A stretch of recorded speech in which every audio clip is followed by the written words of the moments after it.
देवरिया जनपद के बरहत सरयू नदी पर बन रहे मोहन सेतु का जिला अधिकारी ने निरीक्षण किया तथा उसके प्रगति की स्थिति का जायजा लिया और इस सेतु के कार्य को जल्द पूर्ण करने की बात कही।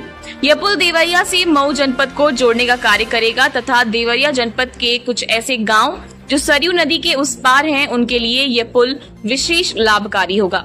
बाढ़ के समय उन ग्रामवासियों को जनपद की समुचित व्यवस्थाओं का लाभ नहीं मिल पाता है।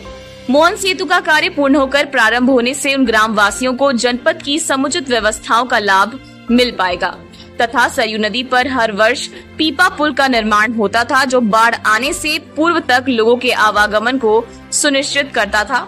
इस बार इस पीपा पुल का निर्माण नहीं हो पाया, जिससे नदी उस पार के ग्रामीणों को काफी समस्याओं का सामना करना पड़ रहा है, जिसको देखते हुए जिलाधिकारी ने लोक निर्माण विभाग तथा सेतु निगम के अधिकारियों के समन्वय से पीपा पुल को 3 कार्य दिवस के अंदर तैयार कर चालू करने का आश्वासन दिया है। पीपा का पुल हमारा अभी तक चालू हो जाना चाहिए था, परंतु कुछ टेक्निकल डिफिकल्टीज आने की वजह से, कुछ नदी में जो पानी के स्तर को की समस्या की वजह से अभी तक नहीं हो पाया। परंतु अभी मैंने निरीक्षण किया और हमने टेक्निकल एक सोल्यूशन खोजने का प्रयास किया। तो मुझे उम्मीद है कि 2-3 दिन में कुछ यहाँ पे कार्रवाई करके हम लोग आवागमन के लायक इसको बना देंगे। मोहन सेतु के बारे में कुछ बताइए। देखिए, मोहन सेतु में ये हुआ था कि जो ये नदी हमारी है वो थोड़ी सी शिफ्ट हो गई थी, जिसकी वजह से जो ओरिजिनल एस्टिमेट था उसके हिसाब से कार्य करने से जो उसका अप्रोच है वो पानी में गिर रहा था और सेतु निगम और पीडब्ल्यूडी के बीच में समन्वय नहीं होने की वजह से ये कार्य आगे नहीं बढ़ पाया।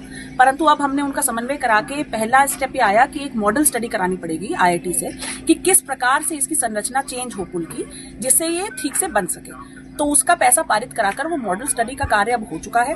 उसकी रिपोर्ट आते ही एक एस्टिमेट शासन को प्रेषित किया जाएगा, जो रिवाइज एस्टिमेट होगा, और उसके बाद धन आने के बाद बहुत जल्दी युद्ध स्तर पे कार्य करके इस पुल को पूरा करा दिया जाएगा। कब तक जो है उम्मीद है कार्य शुरू होने की? देखिए, अभी तो एस्टिमेट पहले बनेगा। एस्टिमेट का कार्य तो अभी हमारे द्वारा जैसे ही IIT की रिपोर्ट आएगी उसके 2-3 दिन के अंदर हम लोग एस्टिमेट बना करके भेज देंगे।